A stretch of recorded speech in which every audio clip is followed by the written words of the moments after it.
Good to be back with our pal Harrison Fields, a guy who we were just saying is good enough to get up with us early because you can. You know how to get up early, Harrison. Good to be with you. Good to be with you. Good to have you here at the White House. It's a thrill to be here. Principal Deputy Secretary of Communication here in the White House. And the communications business in this White House is better than any other, bar none. It was clearly a premium to this president. We've talked a lot about it on the show. Everyone he's assembled knows how to communicate, including, of course, the boss. Yeah, no doubt about it. We say he is our communications director. He is the best communicator in this White House. We follow his lead in all things, especially when it comes to communications. We love when he's out there because it makes our job so much easier. When he's out there, the emails stop coming in because he answers all the questions that the media have for him, and he does so in a way that they don't have to ask for more. They get what they came there to ask for, and it's so great. Compared to the previous guy we had in the White House, no one knew what he was talking about. I'm sure their press shop was scratching their heads themselves. This guy, our president, has the answers, and we're so blessed and honored to work for him. The best communicator, the most transparent president in American history. You bring up the previous guy. This is a small question. It's a petty question, but it's a funny one. They say the family Easter picture may well have been photoshopped with him in it. Did you see this photo? I wouldn't be surprised. If you compare and contrast the Easter Bunny from last time to this time, we had someone actually design this Easter Bunny to make it look non-creepy. Yes. It was very concerning. And they also made last Easter Trans Visibility Month, which was absolutely insane. All that craziness is gone. We are returning to common sense, and we got to thank President Trump for that.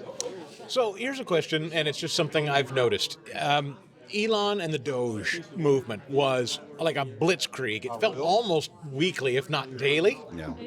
Has it calmed a little, or is that just my impression? No, it hasn't calmed at all. It's just the media understands kind of what we're doing and realizes that it's not the boogeyman that they wanted it to be. Doge is continuing the work. I just got off a phone call earlier this morning about the efforts at Doge at the Department of Justice. So we're moving full steam ahead when it comes to getting rid of waste, fraud, and abuse. And now they're at the real efficiency part of the job. There's so many bureaucratic systems that are going on that don't communicate to each other. They're so inundated with just backlogs of information. We're trying to streamline so much of it. And this is something that is going to last for generations in this administration. I think a lot of people will look back and say, wow, the work of Doge, the work of Elon Musk under the direction of the president actually makes a lot of sense. The career bureaucrats that are being the beneficiaries of this new efficiency standard, this is making their job easier. No one wants to be bogged down by paperwork, bogged down by bureaucracy. What Doge is doing is flatlining all that and making it more efficient, and it's going to be great for the federal government. Do you think Congress is properly seizing on that work? I think it's the most important work we've seen in generations in government. Is the Republican caucus on Capitol Hill taking full advantage of it? Well, I hope so. And I think the Republican leadership with Thune and Speaker Johnson, they understand the importance of Doge, which is why they have their own task forces. I joke all the time that I think Doge should go to every branch of our government, including the legislative branch, because there needs to be a cleanup. I served on Capitol Hill for over 3 years. I know bureaucracy when I see it. Capitol Hill is a slow place. Yeah. And it needs to meet Trump time, but good thing we have Speaker Johnson and Leader Thune that understand the moment that we're in, and they're moving fast in ways that we haven't seen in previous iterations. That's unusual, isn't it, of Speaker Johnson and Leader Thune to work together? We've seen in previous Republican machinations, those two offices don't necessarily always get along, even when they're of the same party. Yeah. It's different this time? Yeah, so different chambers, they're always going to fight. You know, the House is always the evil stepsister, and the Senate is the dignified sibling that, went to Harvard and the parents love them. So there's always that divide. I remember when I worked in the Florida legislature, it was the Senate thought they were all that in a bag of chips, and the House was just the Wild Wild West. There's always that divide. But I think Speaker Johnson and Leader Thune understand the moment, and they know that their majorities would not have been secured if it wasn't for President Donald Trump. Yes. So they are all united in understanding that we only have 2 years, for sure, to get this progress and get the achievements of President Trump through the finish line, across the finish line, and that's why they're all on board with the president.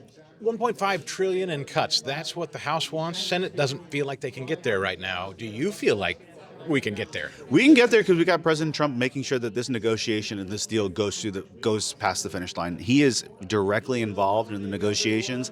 He's got an incredible team under James Braid and James Blair that are making sure that the president's agenda is fulfilled in this reconciliation bill. We will see where this actually goes, but we have to cut funding. The president's been very clear. We don't have a revenue problem in this country. We have a spending problem in the country. There's a lot of low-hanging fruit that we can start to cut.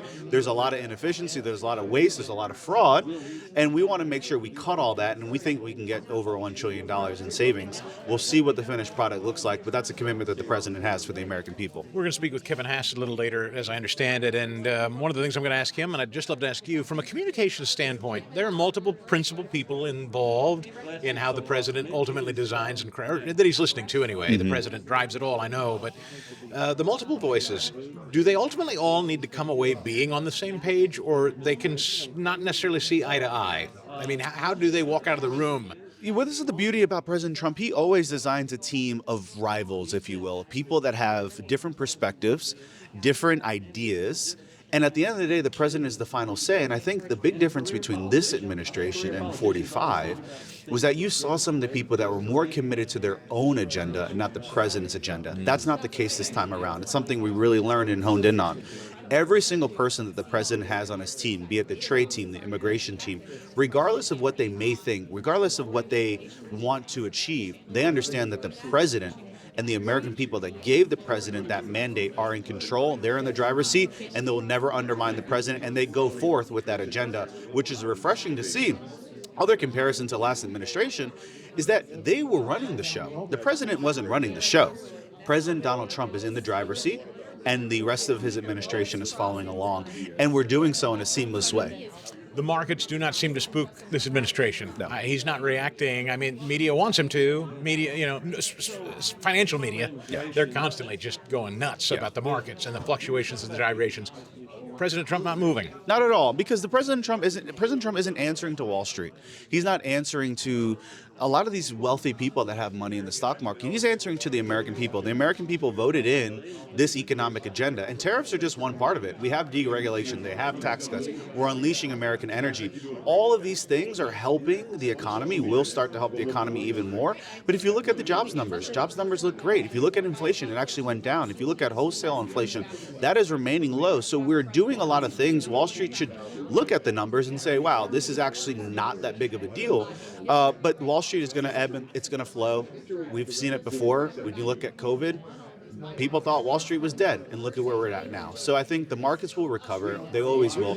They hate disruption. I understand that. The president understands that. But we can't go along with the status quo anymore. And the president wasn't voted in to fulfill that status quo. And we're doing a hard thing. We're standing for American workers and industry, something that Wall Street really doesn't have to worry about, because they can go along if China is getting rich. As long as it helps their bottom dollar, Wall Street's going to be fine. We're looking out for Main Street, not Wall Street. 100 days, you would say, I know, well, you do somewhat speak for the president in the capacity of your job, but what would you say, or do you know, has he said is his biggest achievement in 100 days? I think he is looking back and realizing that we have achieved more in almost 100 days than many administrations have been able to do in a single term. I mean, if you look at what we've been able to do with immigration, we came in and everyone's like, oh, when are things going to change? We literally came in like a light switch. Border was secure. Near 99% secure. We're detaining people, we're apprehending people, we're sending people back, we're making sure that we're getting rid of sanctuary cities. We are putting bad hombres back to their home country, and we're being met with a lot of resistance because the Democratic Party seems to love illegal immigrants. That's a massive achievement. If you look at the economy, everyone was, gaslighting what President Trump's economic policies are going to do. We haven't even hit tax cuts yet, and the economy is already cruising along. If you look at ending wars, I mean, we've had Zelensky here. President Trump has talked to Putin. We're trying to end the war in the Middle East. We're doing so many things when it comes to ending these wars that President Trump promised. He's achieved almost everything he said he would, and we're just getting started. So he's got to look back and say, wow, we are doing amazing. This is only month 4. We have a 4-year term. We are cooking with gas, if you will. Harrison, it's great to catch up again, my friend. Always Thank you a pleasure. so much for your time. God bless you.